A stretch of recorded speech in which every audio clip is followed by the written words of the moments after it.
Asal-usul Kota Bandung.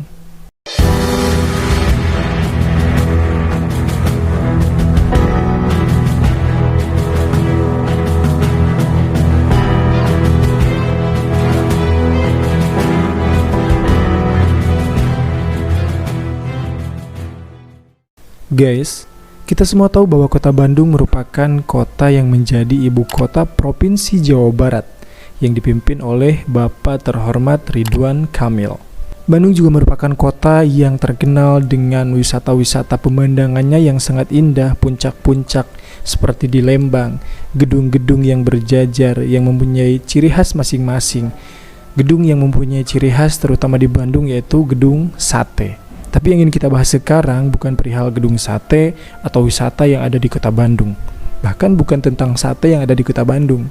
Tapi yang ingin kita bahas sekarang, bagaimana asal-muasal adanya nama Kota Bandung. Pasti hal pertama yang dipertanyakan yaitu kenapa dinamai Kota Bandung. Begini ceritanya. Dahulu kala diceritakan bahwa Gunung Tangkuban Perahu meletus dan mengeluarkan lava yang sangat panas. Dan lava tersebut ternyata dipadamkan oleh aliran Sungai Citarum yang berada di samping dan di belakang Gunung Tangkuban Perahu. Dan pada akibatnya daerah Padalarang dan Cicalengka kurang lebih 30 km dan daerah Gunung Tangkuban Perahu sampai Padalarang kurang lebih 50 km mengalami suatu bendungan yang terbendung karena oleh lava dan air dari Sungai Citarum. Menurut penelitian, danau tersebut lama-kelamaan mengering, lalu dijadikanlah pemukiman penduduk karena sebagaimana kita ketahui bahwa tanah yang tadinya bekas lava dari gunung meletus tersebut pasti subur. Disitulah penduduk-penduduk mulai memasuki kawasan tersebut, lalu membuat pemukiman dan dijadikanlah pemerintahan Kota Bandung. Nah, jadi Kota Bandung tersebut berasal dari sebuah nama danau bendungan yaitu Danau Bandung atau Danau Purba. Tapi ternyata di balik semua itu ada cerita terlebih dahulunya. Tidak asal meletus dan tidak asal muasal langsung Sungai Citarum mengarungi air lava dari gunung berapi tersebut. Ada cerita rakyatnya tersendiri. Dahulu kala diceritakan bahwa ada seorang yang sakti mandraguna yang bernama Empu Wisesa. Nah, si Empu Wisesa ini mempunyai satu orang anak perempuan yang cantik jelita. Dia bernama Sekar.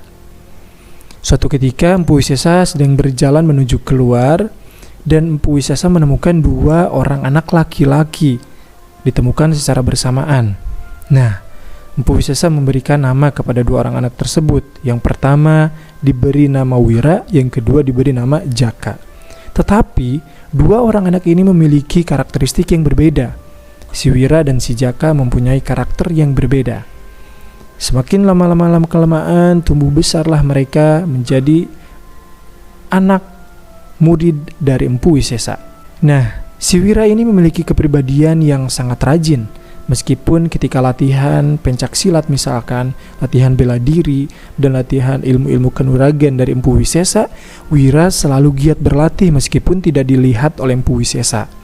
Namun si Jaka memiliki karakter yang malas-malasan.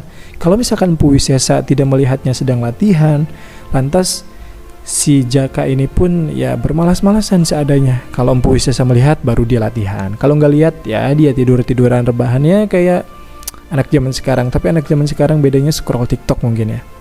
Nah, pada suatu hari mereka sudah tumbuh besar, Jaka, Wira, dan Sekar. Pada suatu hari tersebut, si Jaka tiba-tiba mendatangi Empu Wisesa yang sedang duduk di sore hari. Si Jaka berkata bahwa Jaka ingin melamar si putri dari Empu Wisesa tersebut, yaitu si Sekar. Empu Wisesa pun langsung menerima lamaran si Jaka tersebut. Dan pada malam harinya, Empu Wisesa berkata kepada si Sekar bahwa si Jaka melamar kamu, wahai putriku. Lantas si Sekar marah. Kenapa kau tidak bilang kepada saya dulu? Kenapa langsung diterima? Saya juga kan belum tentu menerima, kan yang menikah itu saya, bukan bapak. Si Sekar tidak menerima lamaran si Jaka. Disitulah Empu Wisesa mulai kebingungan dan mencari jalan keluar bagaimana memecahkan masalah tersebut. Karena Jaka suka sama si Sekar suka sama si Wira. Nah, ini dia cinta segitiga yang membingungkan Empu Wisesa.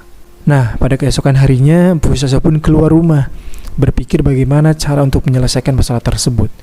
Dan kebetulan ternyata Gunung Tangkuban Perahu tersebut sedang meletus, mengeluarkan api yang cukup banyak dan pastinya sangat panas.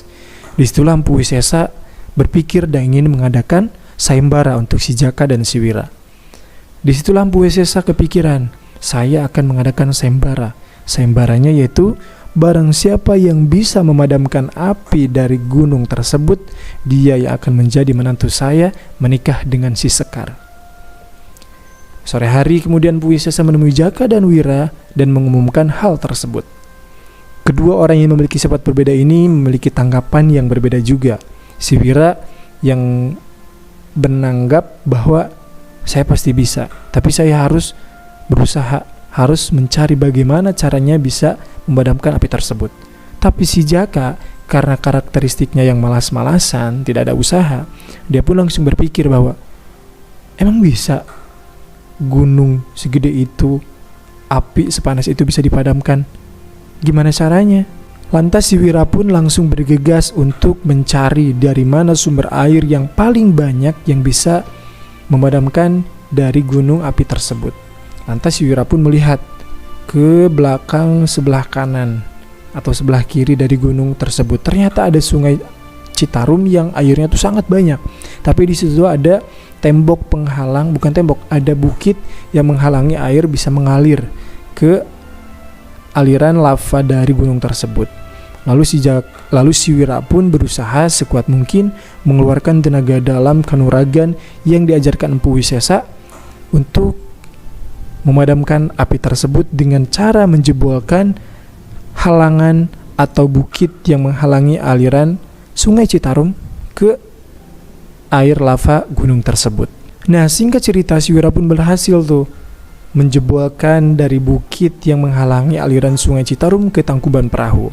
Dan air itu pun dapat membendungi dari lava dari gunung tersebut sehingga menjadi bendungan Bandung.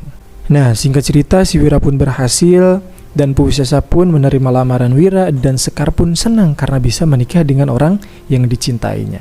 Singkat cerita, danau tersebut mengering dan menjadi pemukiman yang banyak orang meminati untuk pindah ke tempat tersebut dan dijadikan pemukiman pemerintahan Kota Bandung. Karena tanah-tanah yang subur, jadi masyarakat tersebut pun berbondong-bondong untuk pindah ke lahan tersebut untuk mendirikan pemukiman. Dan masyarakat setempat pun mengangkat Wira dan Sekar menjadi pemimpin di wilayah tersebut. Dan disitulah mereka hidup bahagia dan makmur dengan masyarakatnya di Kota Bandung. Nah, dari cerita rakyat ini kita bukan hanya bisa mengambil cerita dan kisah, tapi kita juga harus mengambil sebuah pelajaran. Pelajaran yang dapat kita ambil dari pelajaran ini yaitu kita harus selalu jujur. Jangan seperti Jaka, meskipun kita tidak dilihat oleh ayah, ibu, guru, atasan, kita harus tetap menjadi orang yang rajin dan disiplin. Dan kita harus menjadi seperti Wira yang pantang menyerah, terus berusaha.